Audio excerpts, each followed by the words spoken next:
ತಮ್ಮ ಹಾಡಿನಿಂದ ಭಾರತದೊಂದಿಗೆ ಇಡೀ ಜಗತ್ತನ್ನೇ ತನ್ನತ್ತ ಸೆಳೆದಿರುವ ಹನುಮಾನ್ ಖೇಣ್ನ ನಿಜವಾದ ಹೆಸರು ಸೂರಜ್ ಚೇರುಕಟ್ಟೆ. ಹುಟ್ಟಿದ್ದು ಕೇರಳದಲ್ಲಿ.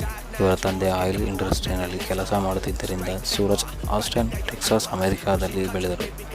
ಟೆಕ್ಸಾಸ್ನಲ್ಲಿರುವಾಗಲೇ ಹಿಪ್ಹಾಪ್ನ ಇಂಟ್ರೆಸ್ಟ್ ಹೊಂದಿದ್ದ ಸೂರಜ್ ಟೆಕ್ಸಾಸ್ ಕಮ್ಯುನಿಟಿ ಕಾಲೇಜಿನಲ್ಲಿ ಓದು ಮುಗಿಸಿದ ನಂತರ 2012ರಲ್ಲಿ ಭಾರತಕ್ಕೆ ಬಂದು ಸೂರಜ್ PSG ಕಾಲೇಜ್ ಕೊಯಂಬತ್ತೂರಿನಲ್ಲಿ ಬಿಸಿನೆಸ್ ಅಡ್ಮಿನಿಸ್ಟ್ರೇಷನ್ ಡಿಗ್ರಿ ಪಡೆದ ನಂತರ 2014ರಿಂದ 2018ವರೆಗೆ ಪ್ರೊಫೆಷನಲ್ ಜಾಬ್ ಮಾಡಿದ ಇವರು ನಂತರ 2018ರಲ್ಲಿ ತಮ್ಮ ಪ್ರೊಫೆಷನ್ ಫಾಲೋ ಮಾಡಿದರು.